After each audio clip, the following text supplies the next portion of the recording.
Kesadaran yang benar. Kesadaran yang benar. Open the door. Oke. Assalamualaikum warahmatullahi wabarakatuh. Waalaikumsalam warahmatullahi wabarakatuh. Innal hamdalillah wa syukurillah subhanallah bihamdi. Allahumma shalli wa sallim wa barik ala habibina Muhammad wa ala alihi wa sahbihi ajma'in. Asyhadu an la ilaha illallah wahdahu la syarikalah wa asyhadu anna Muhammadan abduhu wa rasuluhu la nabiyya ba'dah. Oke, sobat sekalian, open the door again. Oke. Jalan-jalan di tengah malam, Set. Jalan-jalan di tengah malam. Serem, mau ngapain lagi? Ini dia kita salam. Yuk kita mulai lagi. Oke.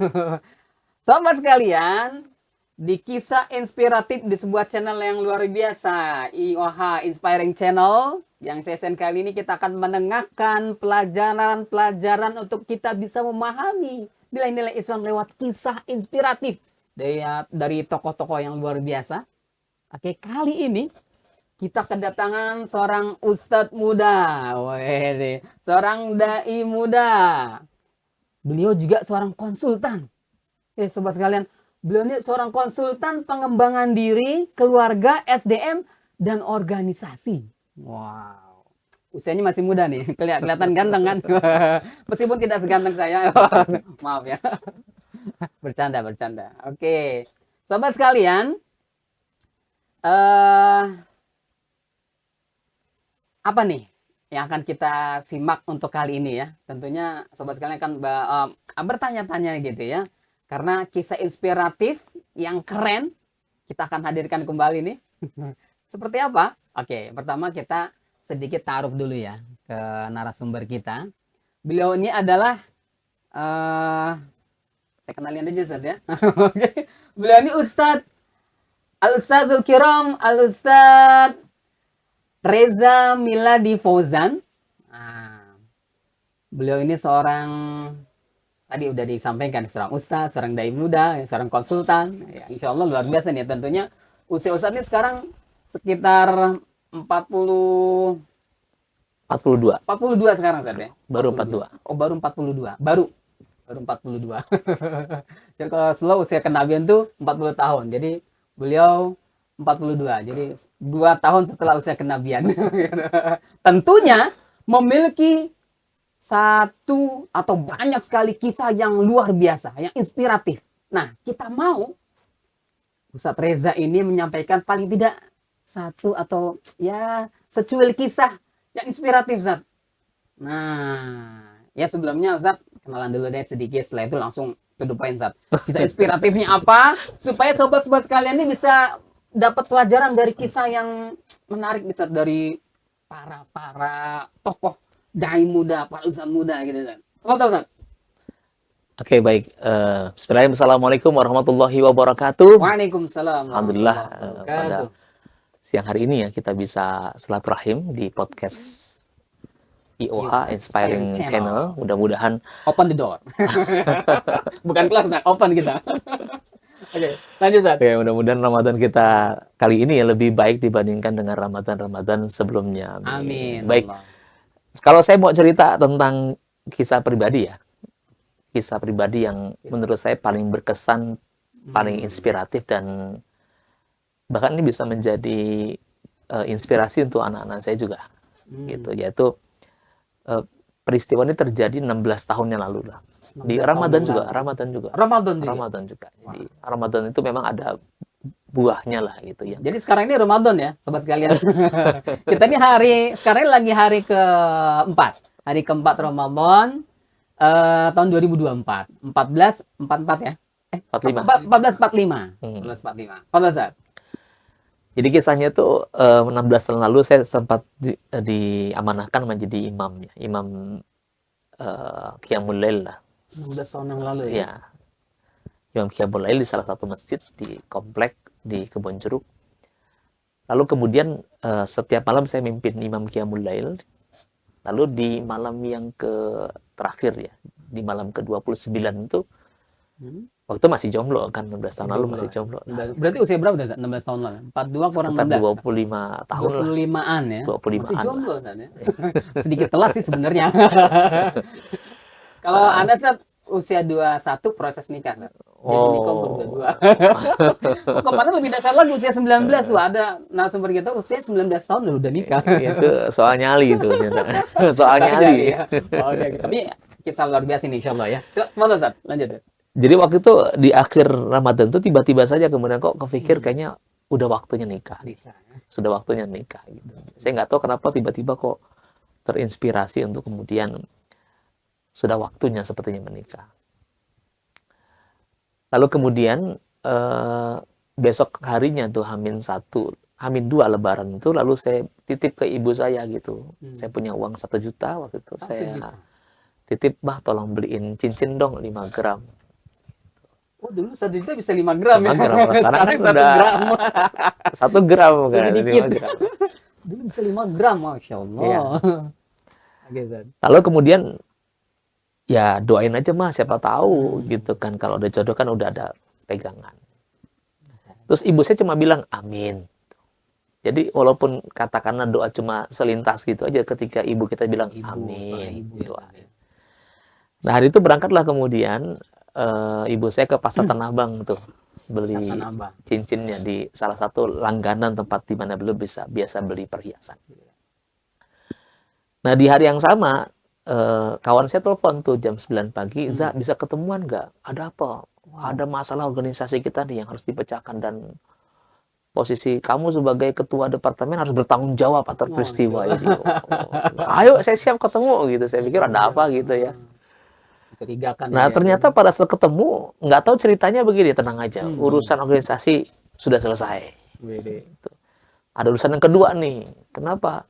Ada akhwat yang siap buat nikah gitu. Rupanya ada yang lebih besar dibandingkan masalah organisasi gitu. Lebih besar. Nah terus lalu kemudian beliau bilang gini, "Ente siap nggak?" Gitu. Ya saya bilang kalau bicara siap, insya Allah sih udah siap kayaknya.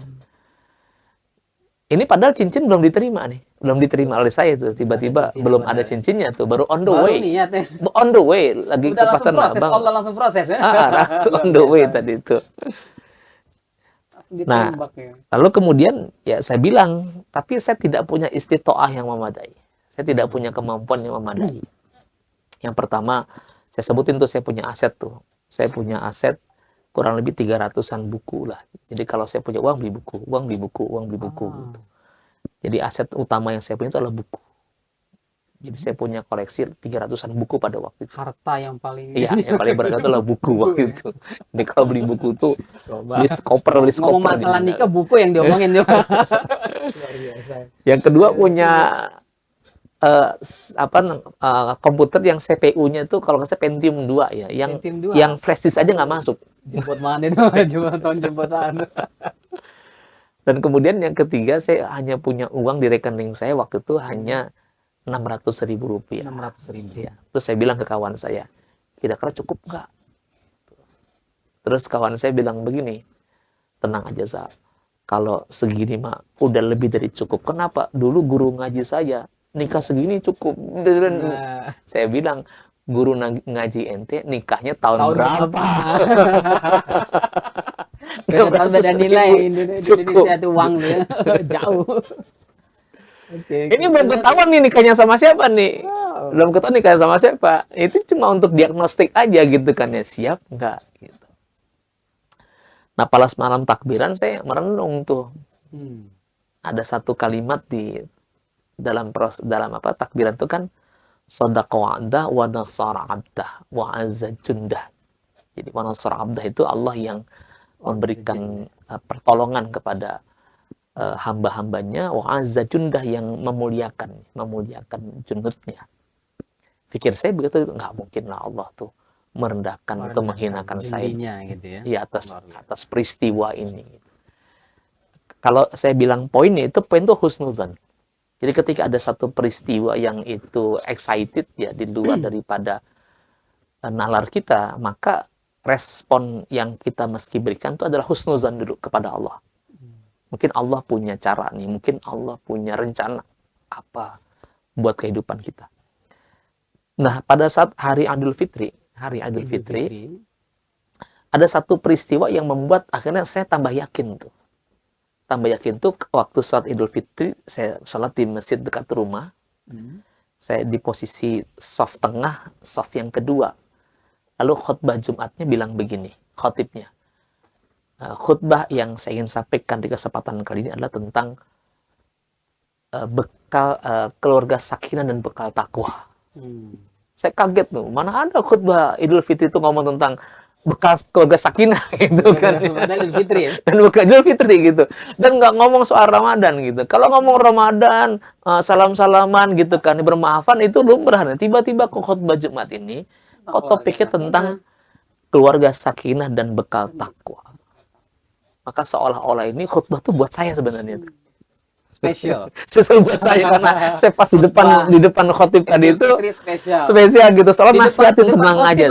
Depan khotib. Soalnya khotib mengatakan begini, tenang aja Za, yang penting ente takwa. Seolah-olah itu menjadi sebuah jawaban. Akhirnya ya sudah, itu yang saya pegang tuh. Bahwa kemudian ketika saya memegang bekal takwa ini menjadi hal yang penting buat saya itu untuk saya menjalankan proses berikutnya. Itu stage yang pertama lah. Nah, lalu kemudian saya realisasikan kemudian upaya saya untuk kemudian mengenal siapa sih calon yang dimaksud gitu kan ya. Nah, yang menarik adalah si akhwat yang ditawarkan kepada saya ini memang dia sudah sekian kali proses. Sekian kali proses. Berapa kali, Ustaz? 15 kali. 15 kali. Oh my God. 15 kali proses. 15 kali proses? Iya. Nah, kalau saya the first kan, pertama kan. The first. Oh, baru pertama kali. Iya, pertama kali proses. Iya. Nah, akhwatnya itu sudah belasan kali, 15 kali proses, nggak jadi-jadi. Itu. Nah, salah satu faktor yang menyebabkan mengapa banyak yang mundur itu karena ayahnya waktu itu kena tipu lah gitu, satu kontainer celana jeans ke Nigeria nggak dibayar. Subhanallah ya. Tergulung dengan beban hutang di lembaga keuangan. Jadi orang tua si akhwat ini punya bisnis. Ekspor celana jeans. Iya. Dikirim ke Afrika. Satu kontainer nggak dibayar gitu kan ya, sehingga akhirnya tergulung tuh cash flow-nya kan. Cash flow-nya hancur gitu. Nah, itu yang membuat mengapa kemudian banyak yang mundur. Oh, jadi yang mundur ini gara-gara pas ta'aruf kondisinya begini, ada deh saya nggak sanggup. Nggak ada yang berani. Gua ketiban pulung nih katanya. Iya nih, tiap hari didatengin polisi gitu sama aja ngambil utang katanya. Tega bener yang nggak jadi, tega bener tapi nyesel ya begitu tahu Ustadz Reza yang jadi dan luar biasa. Nanti kisahnya nih insya Allah nih pasti nyesel. Oke. Yang menarik waktu itu pun juga sama, mungkin bisa jadi bukan cuma kalau saya sih mikir sederhana, waktu pikiran sederhananya ya, masalah apa sih yang gede di dunia ini yang nggak selesai kalau kita obrolin gitu. Saya mengentengkan persoalan tadi itu. Ini kan masalah muamalah, masalah dunia yang apa sih yang nggak selesai kalau kita obrolin gitu. Nah, sehingga akhirnya kemudian saya putuskan tetap akan maju. Tetap maju. Meskipun ada tantangan itu. Apa sih masalahnya yang nggak bisa selesai? Apa yang nggak selesai? Apa sih takwa selesai? Apa sih nggak selesai masalahnya? Luar biasa. Kalau bekalnya cukup tadi itu bekal takwa tadi, apa sih nggak selesai masalah? Waduh, tentang satu kontainer jeans loh diekspor ke Afrika. Nah, yang menarik itu adalah saya ditanya sama ibu saya, karena waktu itu saya proses menikah itu kan saya belum selesai kuliah kan. Kuliah belum selesai, lalu kemudian belum punya pekerjaan tetap ya. Kurang lebih ya penghasilan sekitar 300 ribuan lah per bulan. 300 ribuan. Kalau di convert sekarang berapa kira-kira? Sekarang yang paling cuma berapa ya? Sejuta lah kira-kira ya. Sejutaan lah kira-kira. Siapa yang berani? Gaji 11 juta sekarang. Nikah loh. Nah, lalu kemudian ya ini yang menarik nih. Yang menarik adalah saya ditanya sama ibu saya. Za, nanti kalau kamu udah nikah terus istrimu kau kasih makan apa? Gitu. Saya juga jawabnya enteng juga tuh, saya bilang aja, ya tergantung mah dia demennya apa. Di demannya bakso, saya beliin bakso. Dia sukanya gado-gado, saya beliin gado-gado. Dia sukanya soto, saya beliin soto gitu. Jadi sebetulnya kalau kita punya tadi bekal mentalitas kita yang cukup tadi itu, bahwa kita punya Allah tadi itu, yang Allah tuh kemudian menjadi satu-satunya sandaran kita, sesuatu yang mungkin orang pandang itu berat ya, kita jadi bisa merespon lebih ringan. Gimana tuh bisa begitu ya? Orang pandang berat, kita bisa respon dengan ringan. Ringan. Oh, gimana? Ya karena tadi karena kita bersandarnya bukan kepada diri kita. Kalau kita bersandar kepada kita, ya kita punya banyak keterbatasan. Banyak kelemahan kita ya. Iya, kalau kita bersandar kepada orang lain juga punya banyak kelemahan. Nah, kalau kita bersandar pada Allah, apa sih yang Allah nggak punya?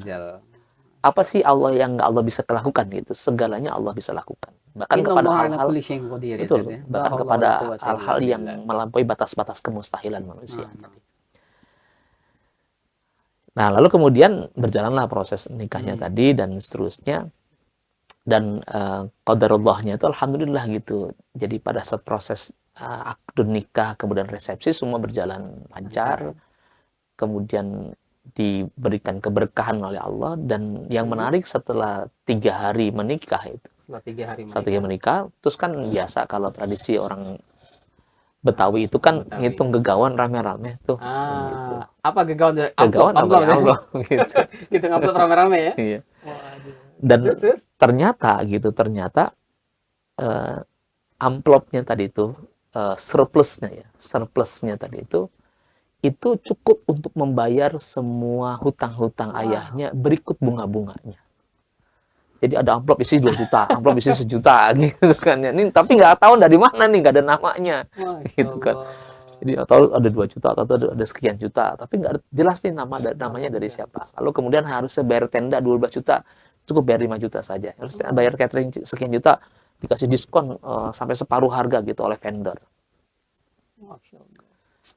Fantastis. Alhamdulillah gitu. Jarang bahkan terjadi, waktu itu saya masih pegang 3 juta tuh. Masih ada sisanya. Masih ada 3 juta. Luar biasa. Jadi bayangkan lewat keberkahan pernikahan itu ternyata mampu menyelesaikan hal-hal yang mungkin dulu nggak bisa diselesaikan, dan ternyata dengan menikah menikah yang barokah tadi itu bisa selesai semua. Dibarokati an-nikah. Wah, luar biasa nih ya. Oke, Ustaz. Terus? Ya. Setelah itu? Ya alhamdulillahnya sampai sekarang Allah berkahilah sampai dengan 6 orang anak. Sampai 6 orang anak.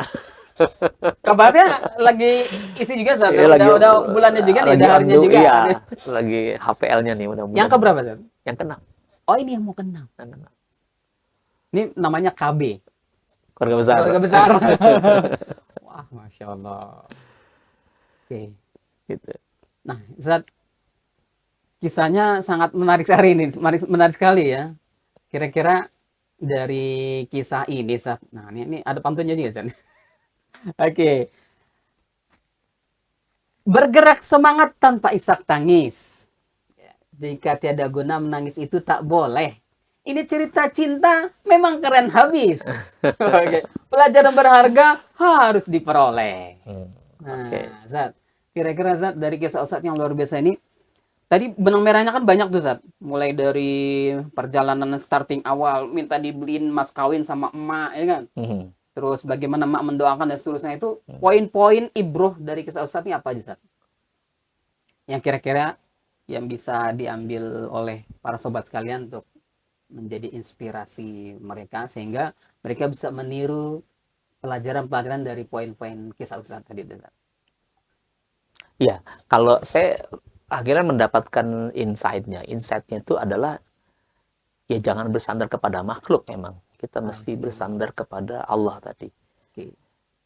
Walaupun kita punya keterbatasan ya, faktanya memang terbatas, cuma punya uang 600.000 di rekening, cuma punya ini dan sebagainya. Tapi ketika kembalikan dulu kepada Allah, gitu, ketika kita kemudian punya persoalan lalu kemudian kita menghadap kepada Allah, ketika ada hajat lalu kemudian kita sampaikan kepada Allah, ketika tidak punya kemampuan lalu minta ditunjukkan jalannya oleh Allah tadi itu. Dan betul janji Allah gitu, kalau orang menjadikan takwa sebagai bekal ya Allah akan mengeluarkan dia dari berbagai macam persoalan hidup. dan akan memberikan rezeki dari arah yang dia Orang yang tidak tidak diduga-duga. sangka-sangka, yang tidak diduga-duga. Asulah ya. Artinya mendapatkan kejutan-kejutan dari Allah. Karena kita nggak tahu kan nih, kita punya rencana, Allah punya rencana. Nah pertanyaannya, rencana siapa yang lebih baik? Wa makaru makrullah wallahu khairul makirin. Yang lebih baik rencananya, Bicara makro, rencananya Allah. Kita punya planning, punya rencana, Allah punya Planning rencana. Allah lebih hebat. Rencana mana yang lebih baik? Rencana Allah gitu. Sehingga ya sudah, kita bersandar-sandar pada rencana Allah. Siapa tahu ternyata di ujung peristiwa yang kita lalui tadi itu ada sesuatu yang mengandung hikmah yang besar di situ.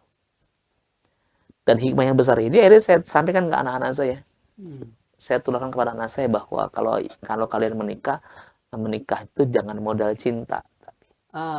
Jangan modal cinta tadi itu. Karena cinta itu akan pudar seiring dengan waktu.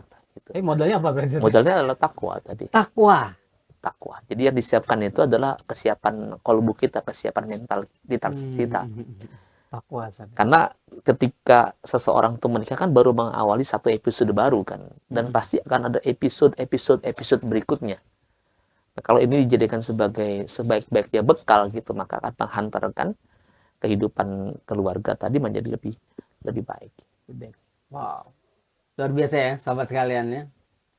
Itulah, jadi intinya pelajaran terbesar dari kisah nyata Ustadz kita ini, tokoh kita yang luar biasa ini, yaitu bagaimana kita ketika menghadapi segala macam permasalahan yang ada, sandaran utama adalah Allah.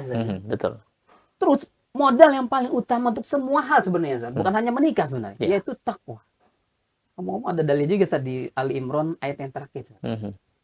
A'udzubillahi minasyaitonir rajim. Ya ayyuhalladzina amanu sabiru wasabiru warabitu wattaqullaha la'allakum tuflihun. Tuh. Di endingnya wattaqullaha la'allakum tuflihun.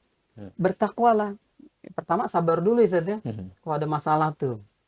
Baru dikasih tahu calon mertuanya punya utang segunung. Udah keder duluan, nggak mau sabar dulu gitu. Kembali ke tahan dulu. Gue bakal ketiban utang nih. Bulung. Wah, namanya dapat masalah ini, bukan ngilangin masalah katanya begitu, Zat. Pada nyesel loh ya. Yang nggak jadi nyesel. Karena setelah itu perjalanan Ustadz luar biasa, Zat ya. Jadi dari pernikahannya dapat berkah, setelah menikah lebih hebat lagi saat itu. Ya, jadi saya bilang ke istri namanya Nur Hasanah ya. Saya bilang, kalau gombal tuh saya bilang ke istri, Dek, tau nggak namamu sebut dalam lantunan doaku. Kenapa? Robbana atina fid dunya Nur Hasanah. Wafil akhirati Nur Hasanah gitu. Ada hasanahnya gitu kan. Sehingga namamu aku sebut dalam lantunan doaku gitu kan. Ya bisa jadi rencana Allah begini. Kenapa kok depending yang pertama, yang kedua, yang ketiga, yang keempat sampai 15? Mungkin Allah punya rencana gitu. Ya mungkin kalau sudah jadi yang ketujuh mungkin nggak ketemu sama saya, ketemu sama yang lain kan begitu kan ya. Tapi mungkin karena ketika Allah pending lalu kemudian tadi dia bersabar, isbiru wasabiru warabitu tadi itu karena bisa jadi di ujung Allah punya rencana lain.